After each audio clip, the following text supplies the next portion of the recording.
Hello and welcome to War's Wisdom. My name is Mark Wall, and in this episode I'm going to be talking to Laurence and Simon Reeves from Pyronix. We're going to be covering off how the UK market has changed, the growth of the company and the investment they've made within the manufacturing side, and also the support that they give to the industry. We talk all things apps, technology, and what we can look forward to in the future. Enjoy.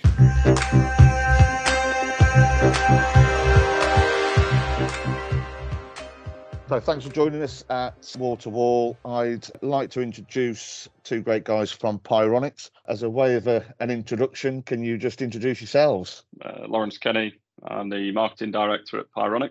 Been with the business since 2012 and look after the marketing team and technical support as well. So we do a lot in our departments in terms of supporting the customer in their marketing efforts and also supporting the customer with the after-sales support as well.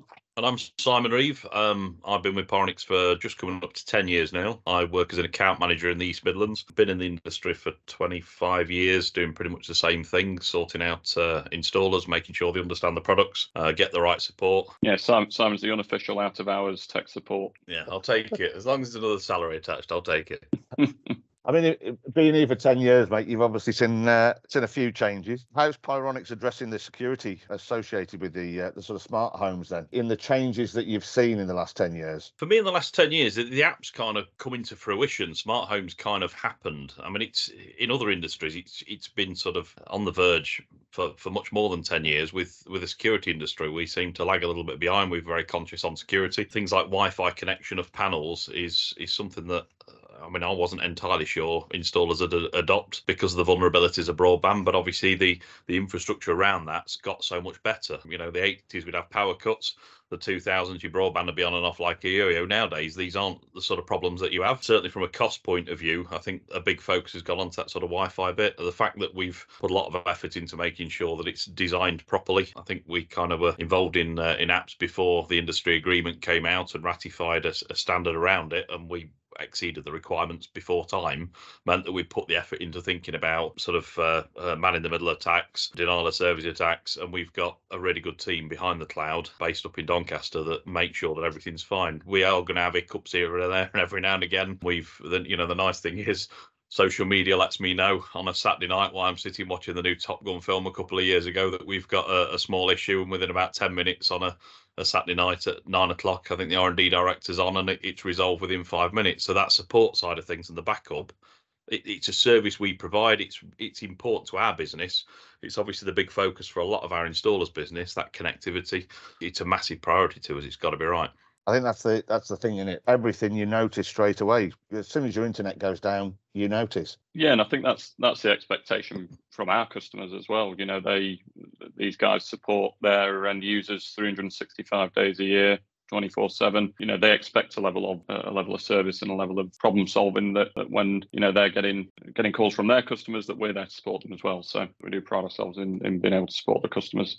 And ultimately support their business and support their reputation as well. But based on that, how big's the team to support that? Our business is based in the UK, so we're a UK registered business. We have 5 sites in the UK. Our headquarters, manufacturing units, R&D, marketing is all in Rotherham and Doncaster, and then we have an R&D centre down in Winnish as well, near Reading. In terms of the tech support team, we've got 11 people that offer support, both on phones and an email. The marketing team, we've got 6 in there, and the sales team on the road, I think it's 12, Simon. You may correct me if I'm wrong on there. So, it's a good support system of pre-sales and post-sales. I mean, many years ago, we tried to employ tech support engineers based in Rotherham or based in the locality so they could come into the office. I mean, even before COVID, we were looking at how because we appreciate not all the best tech support engineers are going to be happily based within 15 miles of the office. So,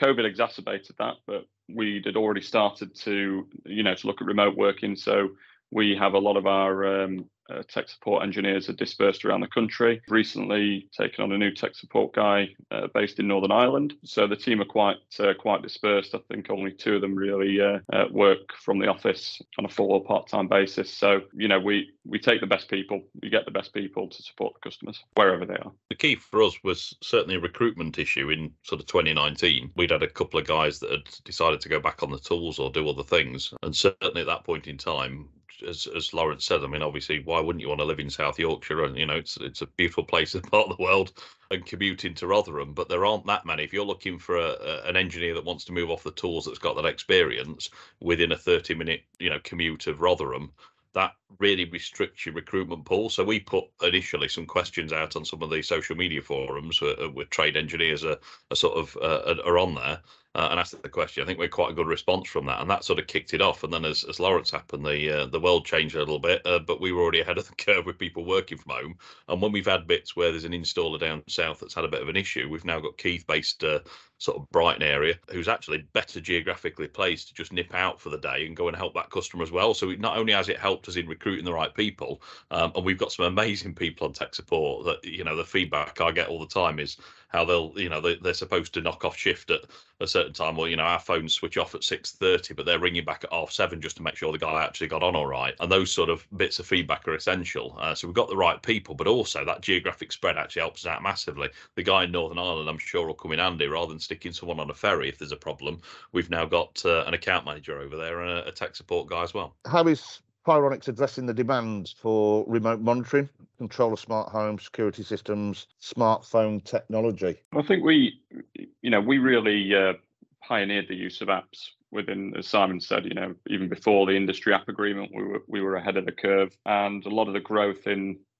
obviously the residential wireless market has been at on app connected systems, and we put Wi-Fi modem into our Enforcer for free probably 5 or 6 years ago, and that really took the market to a different level, and it became the norm. But not saying other manufacturers weren't doing that, but we feel that we were the ones that were driving the market towards that and away from PSTN or text messaging, that type of communication. So end users are connected to everything these days, and the security system should be no different. We see that as really the hub of the home. Security is our bag. It's what we've done for nearly 40 years. It needs to do security well, but we also recognise the need to do other things well, integrating IoT devices, integrating doorbells and smart plugs, and the other added bits around security and home comfort and home monitoring that really improves value for the end user, but also allows our installers to grow as well. Giving them the tools to upsell to customers. That's really what I think, app connectivity and monitoring, people's remote monitoring of their systems has brought with it. It's opportunities for growth for installers and opportunities to bring added value to end users. Yeah, I mean, it's, as you were saying then, I don't think we were the first with the app, and certainly we weren't the first industry to have app connected products. Apple's Absolutely, there's an app for that kind of catchphrase was sort of ubiquitous from sort of the mid 2000s. But certainly when we put the Wi-Fi module in, I think we're the first people that sort of built in connectivity out the box at the time, and that made a bit of a difference. I think one of the key bits is we've certainly what I like about Pyronix is it's still got a bit of a family feel to the business. It's not sort of a big corporate entity that sort of looks at a competitor analysis and says they've got a system with this character, we need to replicate that or smash it out the park. We've kind of taken a different approach and look at things like sort of the way that how that's going to benefit the end user, how that's going to benefit the installer, how it's going to benefit distribution, how it's going to benefit Pyronix. And if we start looking at that point of view and we talk to customers on that basis, and that's where we've had massive success with the app connector panels. Everybody had a panel that had a Wi-Fi and an app. That's great. But what is that going to do for the customer? We were talking to installers about, right, this is what your customer's going to benefit. And as Laurence says, predominantly it was residential. It's also retail and commercial. If you've got a guy that runs a small business and he's got staff working for him and he can see that the system's not been unset by a certain time or not been on by a certain time on his phone, yes, we can do that through monitoring, and we still do that through monitoring stations. We still give police response. The app is an additional bit. We're not trying to downgrade security. We're trying to give extra functionality. And if you've got a guy that runs a nightclub and realizes, 3 o'clock in the morning, they should have locked up and set by now, what's going off? And can find out that obviously the system hasn't been set, they've had a problem, they've not rung him and told him, and his insurance is now not valid. That expands into a wider range. If I'm on holiday and my alarm activates, I'm not going to unset it, but I can ring the neighbours and say, can you come round and have a look? And if there isn't anything wrong, then I can disarm it and rearm it and contact the engineer. Those sort of functional bits, we talk to the users and the installers about what it will do for them and what the benefit is, rather than just saying we've got this widget and it's got all these characters and these features, but actually not really put it into real terms. So that ability to communicate with our sales team has been a big difference for us, I think. The other side of it, again, from installers, is the tools that are kind of on the back end of that. If the panel's always online and always connected, it's great because the end user expects that. It does fit into their lives better. But as it's also always online, it also means that the installers have now got much, much quicker access into engineer servicing and remote maintenance, getting that contact from a customer that says, I'm going on holiday next week. Can you come and service my alarm? And I can't fit it in physically, but I can now quickly give it a health check. That also has been advantageous and, again, reduces costs for installers. So that's, again, a key focus to us, because there's no doubt about it. Your fuel to drive to a customer is twice what it was 20 years ago, but most of our customers' service and call-out charges are probably the same as they were 20 years ago, because they can't put them up, because if they put £1 on a service, that's the end of the world for that customer. So having the ability to reduce some of the cost out of it and giving them upsells as well has kind of put some money back into the industry, which has been really key for us. Yeah, and I think just expanding on that, I mean, customers expect their systems to be connected. They expect everything to be connected these days. That's a base level of expectation that they've got. But where the technology really hasn't kept up in the IoT market is on the interoperability side. So does this smart plug or does this doorbell that I've just bought work with the rest of my smart ecosystem as well? And from when we're talking to customers and from the research we've looked at, that's one of the big drivers of home automation uptake is, well, it's a lack of technical understanding from the end user. And if I buy this today and buy something else tomorrow, is it gonna work with each other? So I think, again, from the app side, that's where we've gone in terms of bringing these products to market that do integrate on the same app, that does have the security system at its core, but also has these other devices that can link onto that same application, and then you can integrate the doorbell, the smart plug, battery cam. We're bringing out CCTV cameras onto the app as well, so it will be a solution for security, for video, and for home automation. And that's really where we see that the security market going. It's a big feet on the street thing for us. There are a number of us we're all fairly passionate about what we do. There's quite a few of us in the account managers team. The marketing message is getting out there as well, on all the platforms and the groups, and directly obviously to those installers to try and highlight this. But I still think as an industry, the intruder industry is still quite rigid and fixed in what it did. We saw the same when wireless came into the market. It took many years before wireless became more popular, as people just like to do what they do.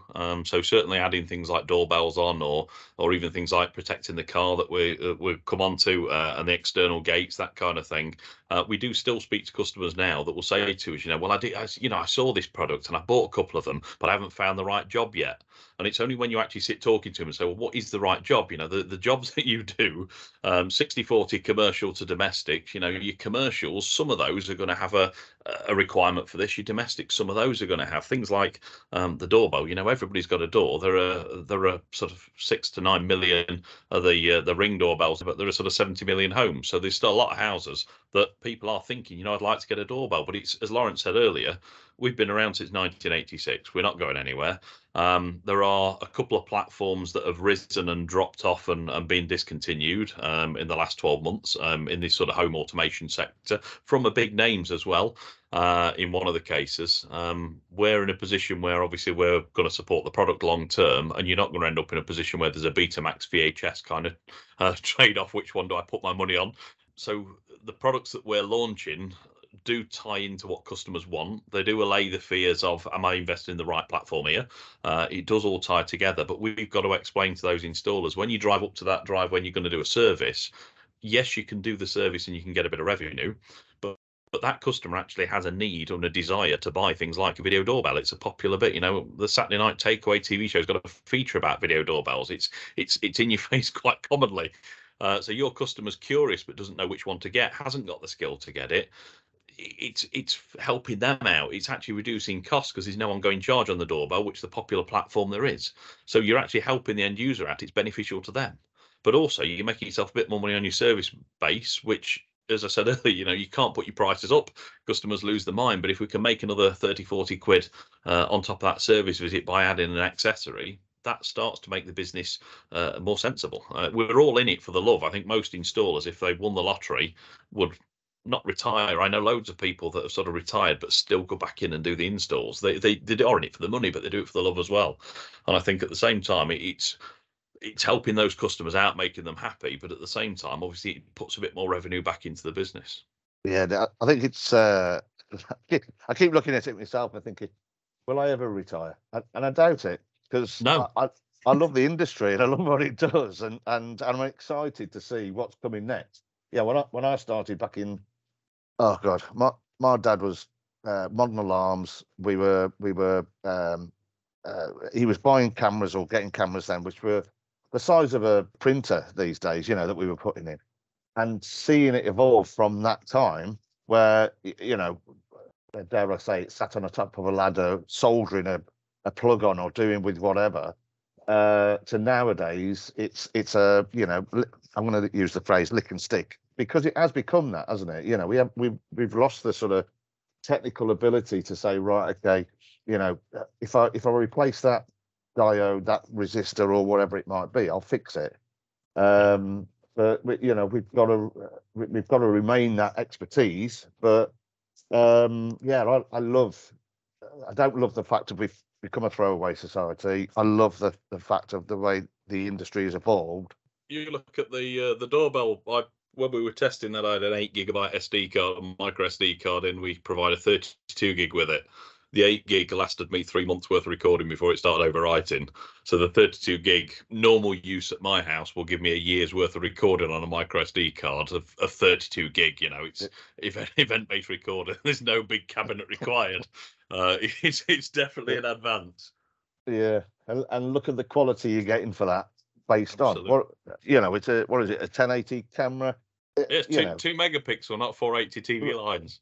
Yeah, I mean it's yeah. I've been playing around with it, as you know, and this is the doorbell, that is.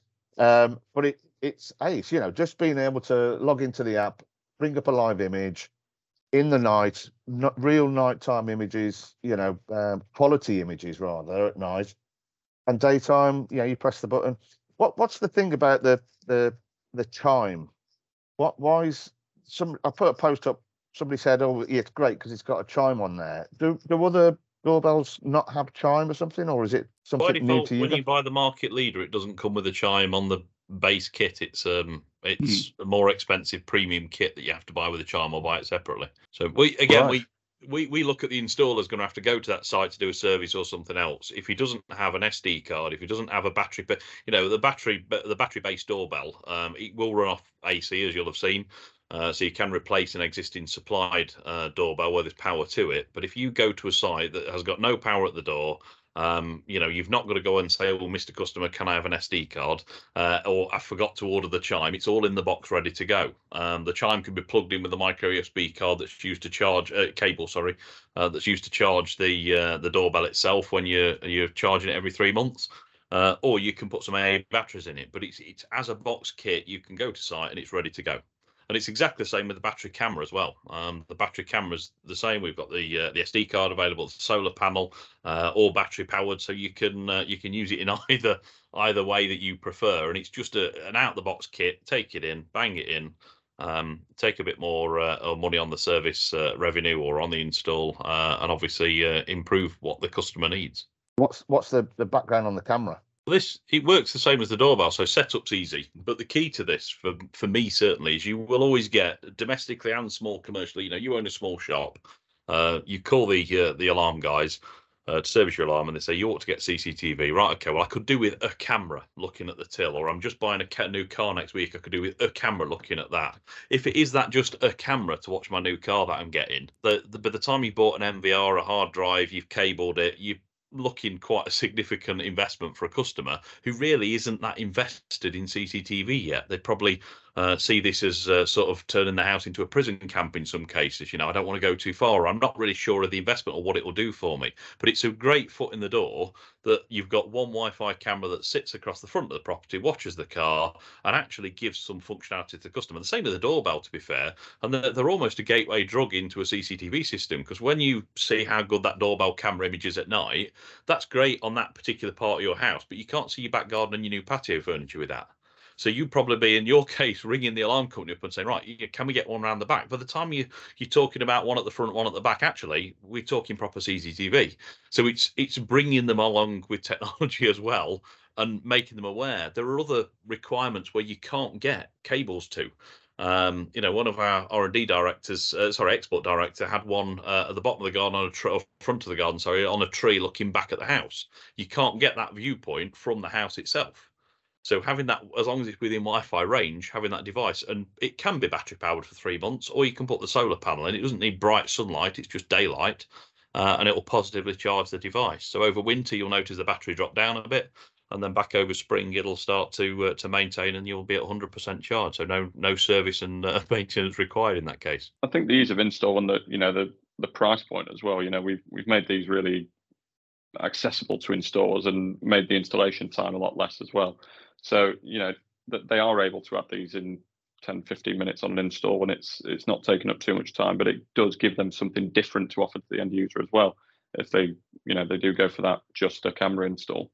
We've got the massive increase at the minute with one, I suppose, retail crime, but more importantly, van crime.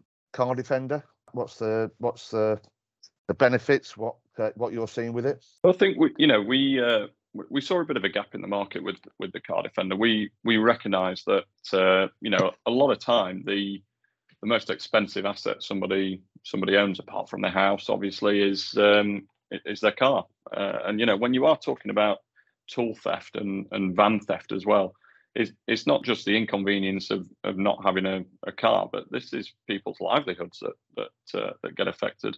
You've got to go through the rigmarole of insurance and replacing those tools, often at in the high thousands, possibly tens of thousands, depending on what sort of tradesperson you are. So that increase in vehicle theft and particularly van theft, we saw a gap in the market which wasn't really being covered by professional security to produce this device, which easily straps to a steering wheel, or can be taken out of its casing and put on the inside of a sliding door on a van, or the back door of the van as well.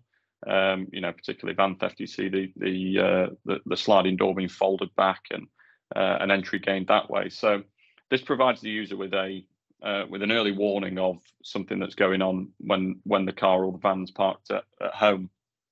It could either set the house alarm off, possibly isn't a key use case, but certainly an alert through to the user's phone.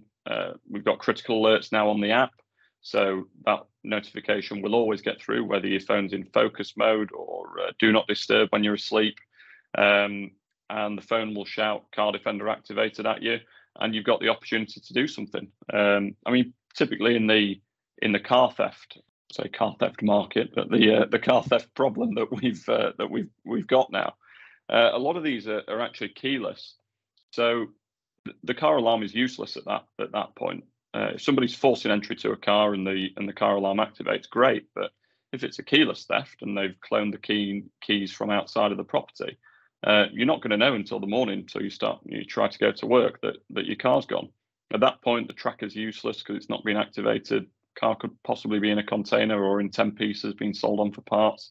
So, the Car Defender really does give the end user that opportunity to take action earlier and to be notified via the house alarm that something's not quite right. We've seen quite a lot of good use cases, whereas installers have thought imaginatively about how the Car Defender can be utilised as well. So one end user had a second-hand van sales business, experienced 4 van thefts in the past 6 months, and one of our installers sold 14 car defenders. These could be easily changed from one van to another when when one had been sold, but this end user had upwards of £350,000 of assets sat in a shared forecourt, and this has effectively solved his issue of van theft. So, I think it's about installers looking at the product and seeing how it can be used in different environments as well.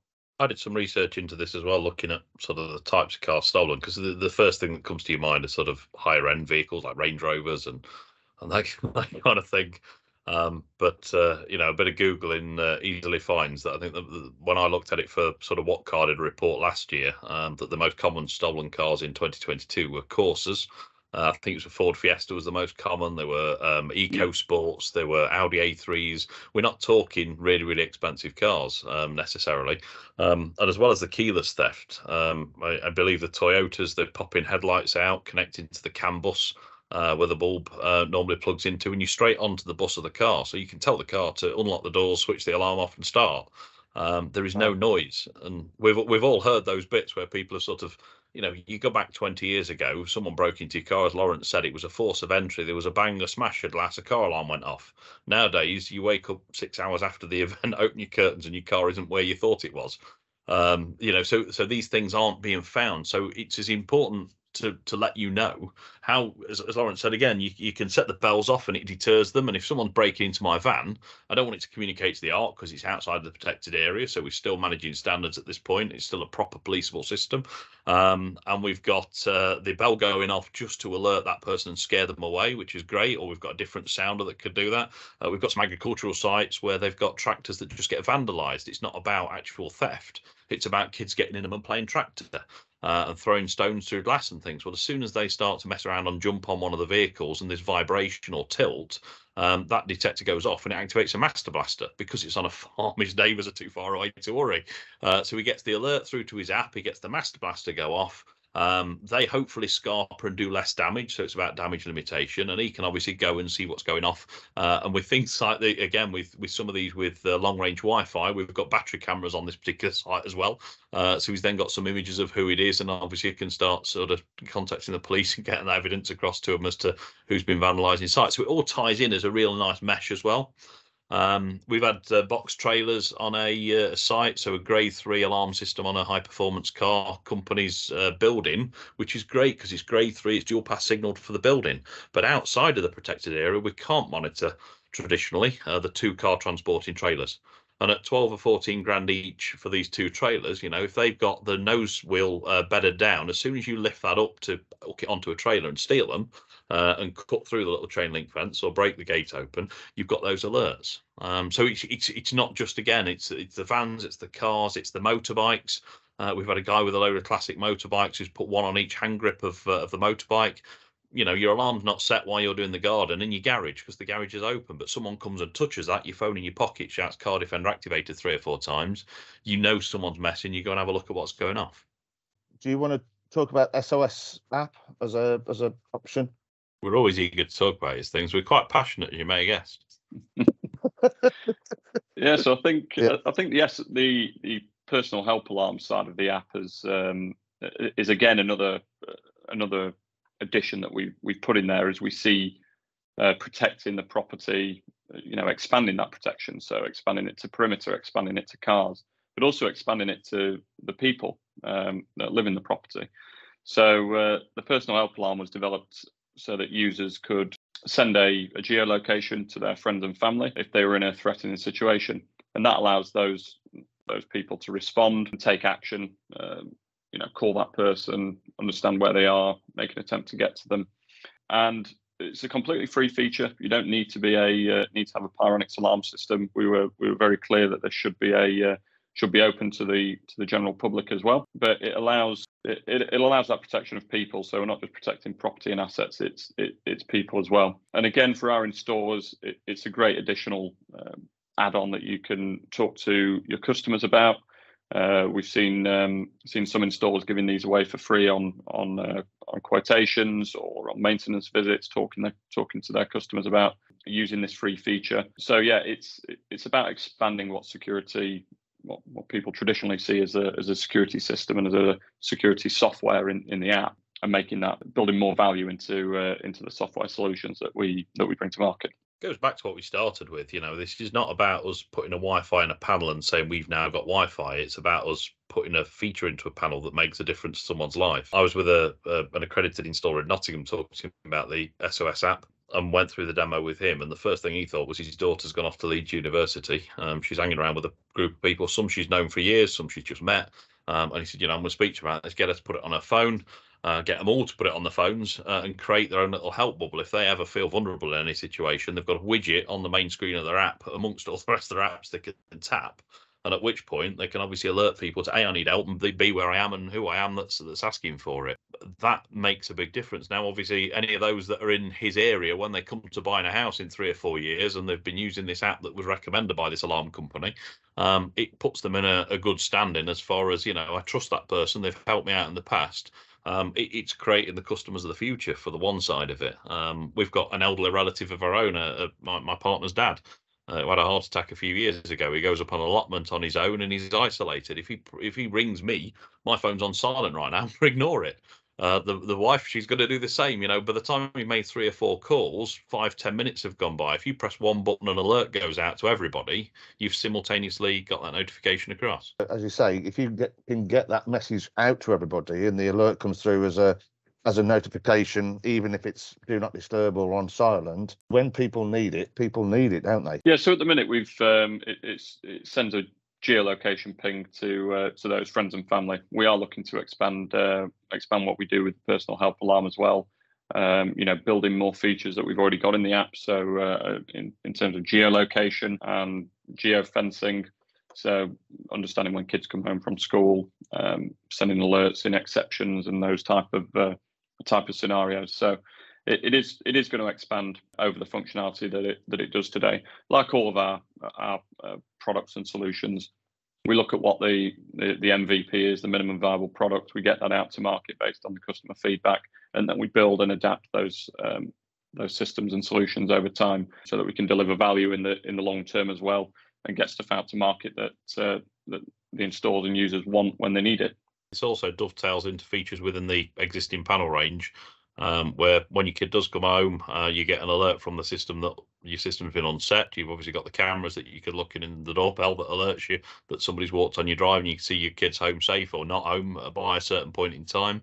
And we've got functionality within the panel as well that's completely free, that we added in over a year ago with occupancy. So if an elderly person unsets, your elderly relative unsets their alarm in the morning and doesn't move around regularly, you'll get an alert come through to say there's been no activity in the property. They may have had a fall. And it just gives a complete solution. It's not just about, although these things can be used in isolation amongst themselves, and the personal help alarm can be used no matter what alarm system you've got, or even if you've not got an alarm system, it's standalone. Same as the doorbell and the battery cam. They all promote coming together and providing this complete solution. And again, you get that situation with no activity. I want a camera in the hallway, so the battery camera can sit on the sideboard and I can check in and talk two-way through that if my dad's had a fall. All of those things come together and just give the end user a really good solution.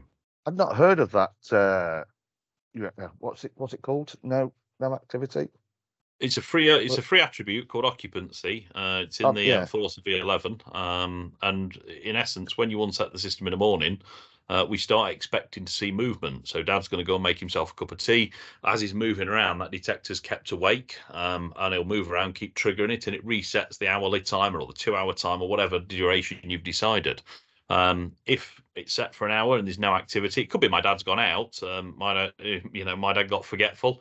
As he was getting older, he could have gone out and forgot to set the alarm system. I'm going to get an alert saying no activity in the property. I can have a quick look at a couple of the battery cameras that I've stashed around the house, and I can see, he's not in. I'll ring his mobile, or I've gone out and I forgot to set the alarm system. Right, Dad, you need to do that. You keep cashing the house as old people do. I'll arm the alarm with my app for you. Make sure you obviously start using the alarm system, Dad. I'm going to have a word with him this weekend and make sure I hit home with it. But if he has, the worst thing has happened. A lot of our elderly parents, if they do have a fall, they're probably too stubborn to ring us. If we get an alert come through, the panel squeals on them and tells us that they're not moving around. We can obviously check in the camera, see everything's okay or not, and obviously do something about it. And again, we don't necessarily live in those small communities around our family anymore. My dad lived 45 miles away, so for me to be able to drop everything and rush over, if I can sort of get those alerts, I can't check on him all the time, but I can get the alert, I can have a look at the cameras, I can ring him up and speak to him. It gives me the ability to keep him in his home a bit longer as well, which again, it all ties in to this sort of complete package of care. It's not just an alarm anymore. Look that. Wasn't even aware of it. So I've lost my granddad, and one of the things for him was that he was stubborn that he wanted to stay in the house. My dad didn't have internet. He didn't have a smartphone, but the panel can have GPRS in and a SIM, one of the world SIMs in there. So it doesn't matter where he is. I can stick it in there. He doesn't have to have broadband. That product's there. I'll pay for the subscription side of it to make sure it's kept running. The data's obviously there. I get the app and the notification. He doesn't have to do anything other than wake up in the morning, unset his what he sees as a traditional alarm system, and it's doing all the work in the background, and the app's working for me. If he's got a smartphone, as again that generation of people with smartphones is getting older, then having the personal help alarm and having the ability to use the app themselves is obviously a no-brainer. But it's nice that it tailors into any scenario, and you can have that. I might have my phone on silent, I might I'd be out of signal, but I can have that going through to a monitoring station for key holder calls as well. It doesn't just have to come through to the app, so I can give backup to myself. And it can set the external bells off or the internal. So if my dad's living in a separate part of the house to me, I can have the keypads beeping to tell me there's a problem and create internal alerts. If it's in a ward and aided sort of environment or a separate house down the road, the bell can go off and create that alert as well. So it's fully manageable and customizable to give the solution that fits the customer. It's about making end users' lives more convenient, more accessible, and doing that from one application as well. So that's really where we're focusing our efforts in Pyronix on the smart home market. That IoT home automation area will continue to expand, rapidly. It will pick up pace, and so that's our focus, is bringing those products to market that make a difference to the user, but also gives our installers the opportunity to grow their business with us as well. That's what we're focused on. How we make the installer more competitive in the market. What's good for our installers is good for us, and it's providing them the tools, the products, the after sales support to make an even greater success of their business in the long term. So, you know what, guys, I'm looking forward to what's in the future, because I've learned something this morning. So yeah, not really many people say that after a conversation with me and Simon. So yeah, appreciate that, Mark. Thanks, guys. Thanks very much.